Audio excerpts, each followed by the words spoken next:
Olá, sou Mauro Arenásio, médico, especialista em medicina fetal, e a convite do professor André Lima, do programa Gravidez Ativa, eu estou aqui para falar um pouco com vocês sobre as ultrassonografias na gravidez.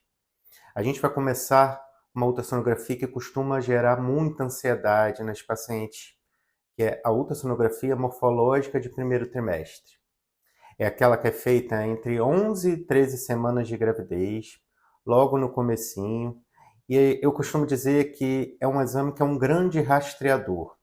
Por quê? Porque é um exame que rastreia situações como pré-eclâmpsia na gravidez, rastreia as principais síndromes genéticas, que são as cromossomopatias, as trissomias.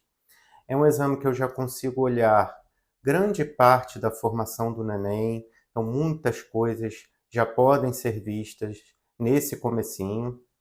É um exame que eu consigo olhar o colo do útero da paciente e rastrear a prematuridade, ou seja, um grande rastreador. Então, normalmente a gente começa o exame fazendo o aconselhamento, a gente avalia a pressão arterial da paciente, e essa pressão arterial, junto com a avaliação das artérias uterinas pelo Doppler e junto com a história clínica da paciente, isso vai me predizer a chance maior ou menor dessa paciente ter pré-eclâmpsia na gravidez.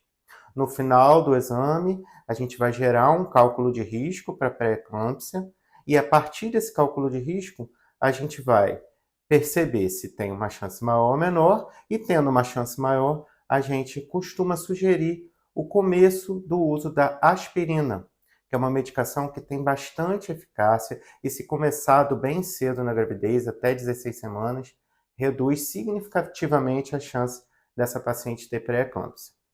A gente prossegue, a paciente vai para a sala de ultrassom, a gente começa o exame. É um exame que normalmente é feito tanto pela barriga quanto pelo método transvaginal. Normalmente eu começo pela barriga, aí eu vejo tudo que dá para ver pela barriga. Precisando, eu complemento com transvaginal e pelo transvaginal também eu faço a medida do colo do útero.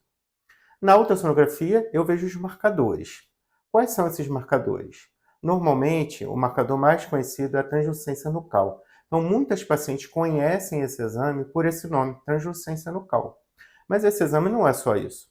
Os marcadores são translucência nucal, osso nasal, o ducto venoso e a válvula tricúspide. É um conjunto de 4 marcadores que a gente joga também no cálculo de risco e no final do exame a gente vai ter um risco antes de fazer o exame e um risco depois de fazer o exame. E ali a gente aconselha esse casal.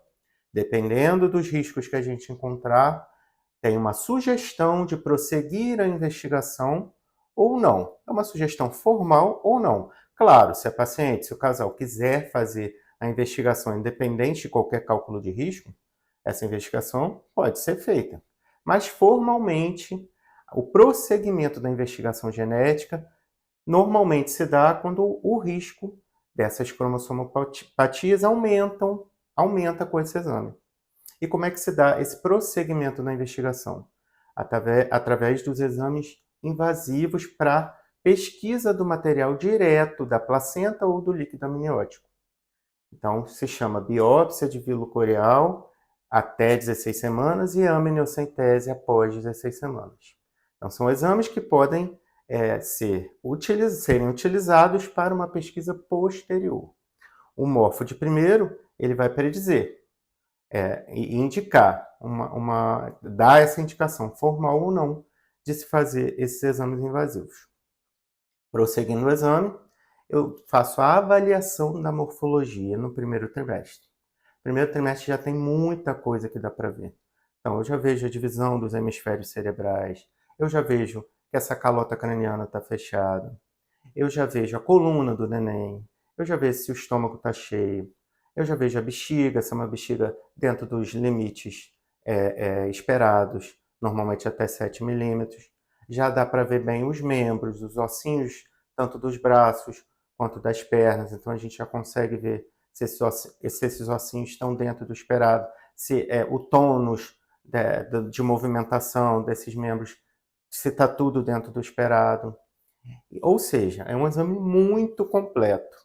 E além disso tudo, como eu já falei com vocês, a gente também avalia o colo do útero. Através da medida do colo do útero, eu tenho uma chance maior ou menor de ter parto prematuro. Quanto menor a extensão desse colo do útero, maior a chance de ter parto prematuro.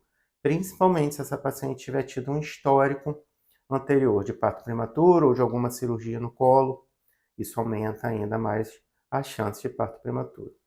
É uma miscelânea, isso tudo a gente faz todas essas variáveis, faz todas essas avaliações. Enquanto isso, a paciente aguarda, a gente faz os cálculos e retorna o casal para a gente aconselhar esse casal de acordo com o que a gente tiver visto no exame. Ou seja, é um exame muito completo, é um exame que não deve deixar de ser feito.